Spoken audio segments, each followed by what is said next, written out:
लोकाभिरामं रणरङ्गधीरं राजीवनेत्रं रघुवंशनाथं कारुण्यरूपं करुणाकरन्तं श्रीरामचन्द्रं शरणं प्रपद्ये।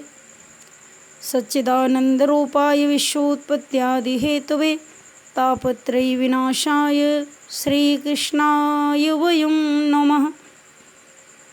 राधे राधे, जय श्री कृष्णा। आज मैं अपने सभी बहन भाइयों को भगवान की पूजा करने की कुछ चर्चा कर रही हूँ, जहाँ पर सभी लोग भगवान की पूजा करते हैं। तो पूजा किस प्रकार से करते हैं आप लोग? बड़ी श्रद्धा से, बड़े भाव से और पूजा की सारी सामग्रियों को जुटा करके भगवान की पूजा अर्चना करते हैं।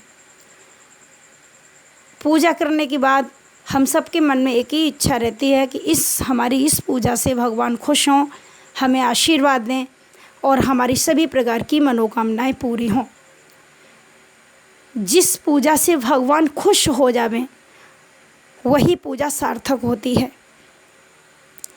परंतु उस पूजा में एक बहुत बड़ा दोष हो जाता है, और वह दोष है, आप सभी लोग जानते होंगे कि हम लोग जो अगरबत्ती जलाते हैं, अगरबत्ती को जलाना बहुत बड़ा दोष है।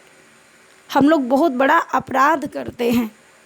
जो लोग भगवान की पूजा में अगरबत्ती जलाते हैं उससे कभी भी भगवान खुश नहीं हो सकते, क्योंकि अगरबत्ती के अंदर जो लकड़ी होती है वह बांस की होती है, और बांस की लकड़ी को जलाना हमारे वेदों में, शास्त्रों में निषेध बताया गया है।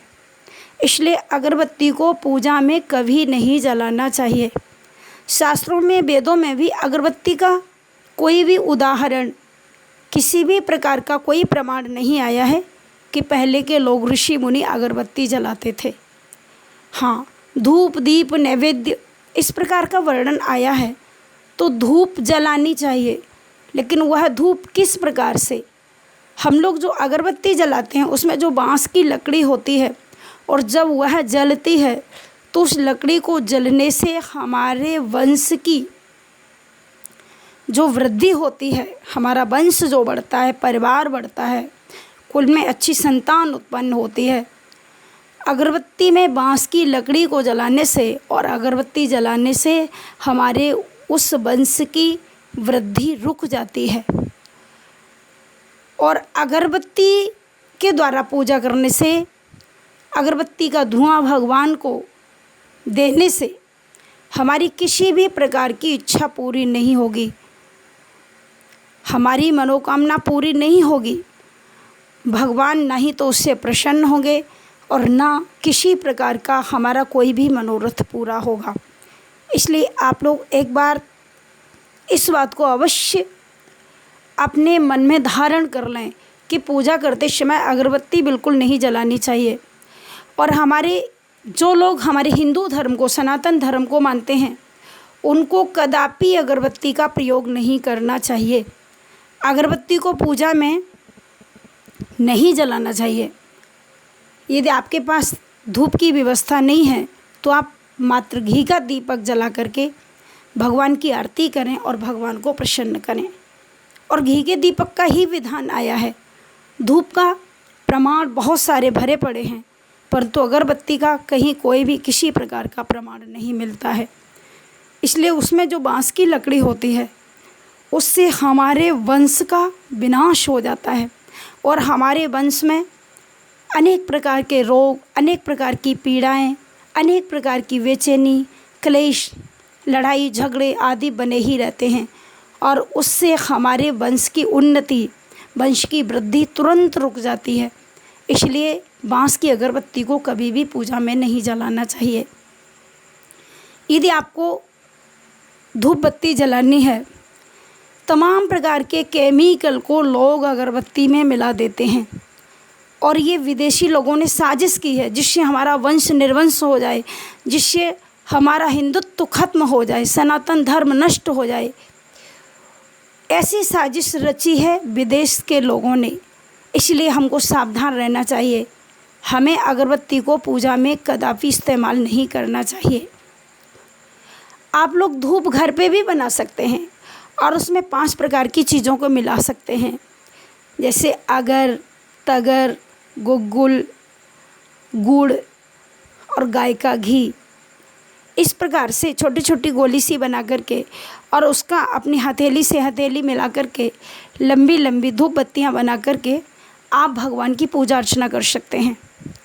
और ऐसी धूप बत्ती को लगाने से जो उसका धुआं भगवान को मिलता है, उससे भगवान बहुत प्रसन्न होते हैं।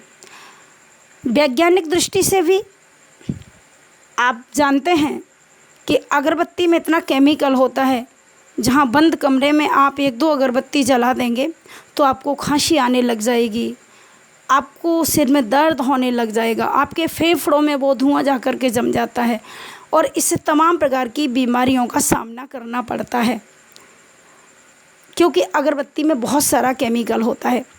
इसलिए शुद्ध धूप बत्ती घर पर बनाओ तो बहुत अच्छा है और वो बन सकती है। गाय के घी को लो, गुग्गुल मंगाओ, अगर, तगर और गुड़, इन सबको मिला करके, और यदि आप चाहें तो थोड़ा सा गाय का सूखा गोबर भी उसमें मिलाया जा सकता है और गुड़ की मात्रा को मिला करके उसमें उसकी धूप बत्ती बहुत सुंदर बनाई जाती है। उससे भगवान अतिशीघ्र प्रसन्न हो जाते हैं और आपकी हर इच्छा को पूरा करते हैं। बांस को जलाना हमारे यहाँ बहुत बड़ा दोष है।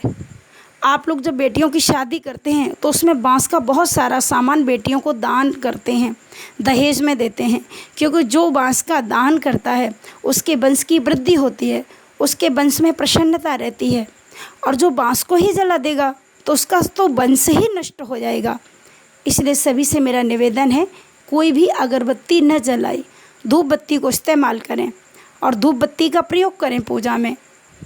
दूसरी बात, घी का दीपक जलाएं। घी का दीपक जला करके भगवान की आरती उतारें, भगवान के चरणों में निवेदन करें, इससे आपकी हर मनोकामना पूरी होगी। यदि आपको मेरी बात ठीक लगे तो अवश्य हमारी इस बात को अपने मन में धारण करें और इसी विधि से भगवान की पूजा अर्चना करें। जय श्री राधे, जय श्री कृष्ण।